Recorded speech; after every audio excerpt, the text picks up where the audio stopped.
你好，欢迎每天听睡前故事，我是阿狸。今晚我们走进一位女子的传奇，她用一生打破了性别的铁律，却始终被血缘与宗法轻轻牵绊。她的故事不是从黄袍加身那一刻开始的，而是从一次次在死亡边缘的挣扎中，不可逆转地滑向权力的深渊。接下来，请找到一个舒服的姿势，让我们一起进入今晚的故事旅程。故事从公元649年初秋的感业寺拉开帷幕。那时武媚娘25岁，唐太宗刚刚离世，长安城白帆变卦，丧钟低沉地穿过太极宫，传到城外这座冷清的尼安。她跪在冰冷的青砖上，任由剃刀一缕缕割下乌黑长发，换上粗糙的灰黑僧衣。先帝没有子嗣的嫔妃必须出家为他祈福终生，这其实是一种没有泥土的陪葬。感业寺成了活人的坟墓。他曾在后宫12年，只做到5品才人，几乎无人提及。如今这块不受宠爱的石头被扫出门外，每天只剩扫地诵经、看香炉青烟慢慢烧尽，日子像死水，没有一丝波澜。1年后，新帝李治来寺中为父行香，香烟缭绕间，他目光穿过人群，精准落在他身上。他抬起头，两人四目相对，史书只记下4个字：执手相契。他们握手相对流泪，这不是简单的旧情复燃，而是一个深渊里的女人拼命抓住的最后一根稻草。她清楚，这个穿龙袍的年轻男子是他逃出活坟的唯一出口。公元651年，一辆普通青棚马车趁夜从玄武门悄悄驶入宫城，车里坐着已蓄起长发的武媚娘。2年前，她还像废纸般被扔出宫外，如今却被当时的皇后王氏亲自接回。这是一场荒谬的开局。王皇后出身名门，却无子嗣，且失宠于皇帝。她想借这个出身低微、背着先帝才人污点的女人，去分散萧淑妃的恩宠。在她眼里，武媚娘不过是一条咬人的狗，用完即可丢弃。27岁的武媚娘顺从地接受了这个角色。感业寺的冷风早已磨灭了她少女时的鲁莽。她回宫后极尽卑微，像最低等的宫女一样侍奉王皇后。王皇后很满意，常在李治面前夸她懂事。很快，武媚娘被册封为2品昭仪，萧淑妃果然失宠。可王皇后很快发现，皇帝的目光再也没回到自己身上，而是死死盯住了他亲手接回的这个尼姑。公元654年冬天，太极宫炭火虽旺，却驱不散后宫越来越浓的杀气。武昭仪生下一女，王皇后以正宫身份独自前来探望，逗弄襁褓中的婴儿后离去。李治赶来时，武媚娘掀开锦被，里面却是一具脸色青紫的死婴。她痛哭着质问宫女，宫女们战战兢兢地说，只有皇后来过。李治怒吼，皇后杀我女，无论真相如何。这具冰冷的婴儿尸体成了武媚娘最锋利的武器。王皇后和萧淑妃很快被废为庶人，关进暗室，门窗封死，只留小洞递饭。李治偶然路过暗室，旧情泛起，对着小洞呼唤，里面传来哭声，请求改名回心愿。他叹了口气，这声叹息很快传到武媚娘耳中。他知道斩草不除根，后患无穷。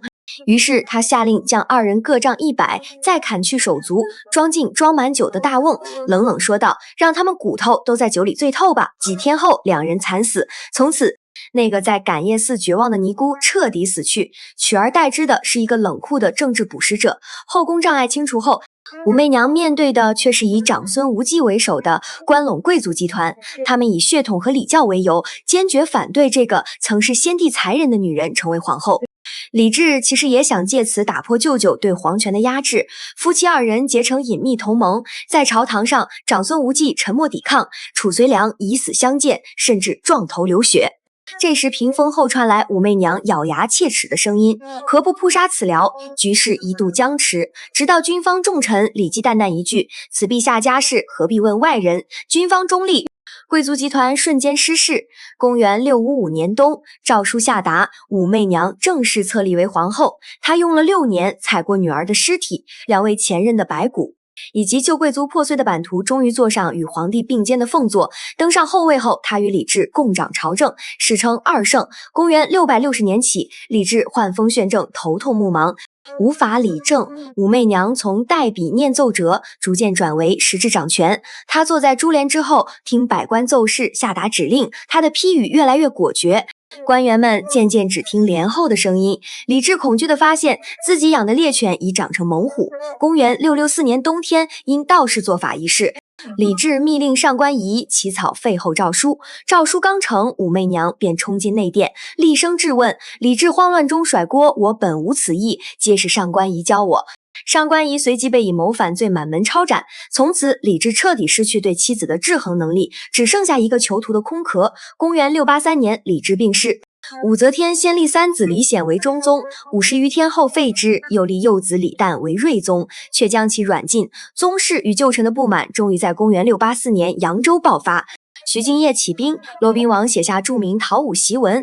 武则天读到一皮之土未干，6尺之孤何托时，叹息道：“宰相之过也，人有如此才而使之流落不偶。”他用30万大军迅速平叛，却也彻底看清李唐宗室与士族绝不会真正臣服于一个女人。于是他打开告密之门，设立推事院，重用所元礼。来俊臣等酷吏罗织京成为构陷工具，无数重臣宗室在惨叫中家破人亡。公元688年，越王李真父子起兵，迅速失败。武则天借机对李唐宗室进行大清洗，韩王、鲁王等成批被杀或自杀。酷吏们在清除敌人后，开始自相残杀。来俊臣请周兴入瓮，留下请君入瓮的典故。公元697年，来俊臣被处死，百姓争食其肉。武则天用他们的鲜血洗刷了自己身上的血迹。公元690年秋，67岁的他登基称帝，改国号为周，自名无益，意为日月当空。他以为自己已战胜一切，却在继承人问题上撞上文化基因的叹息之墙。儿子代表李唐，侄子代表武氏。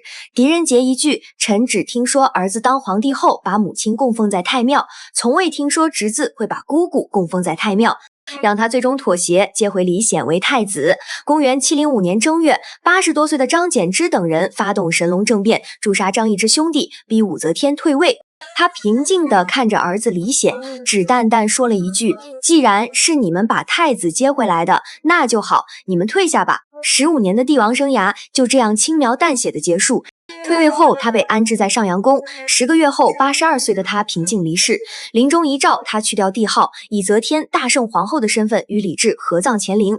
那个曾造公字的女子，在最后时刻自己抹去了人造的日月。如今在乾陵朱雀门外立着一块高达7米的无字碑，碑身光洁，没有一个字。或许他把评判的权利留给了后人，或许他最终明白，所有的功过、杀戮与荣耀都会在历史的冷风中化为虚无。连那位曾经拥有过整个天下的女皇，最终都松开了紧握的双手。在这个浩瀚的历史长河面前，我们暂时的烦恼又有多重呢？现在，请你深吸一口气，愿你也能放下一切重担，拥抱属于你的最深沉、最安稳的睡眠。祝你好梦，晚安。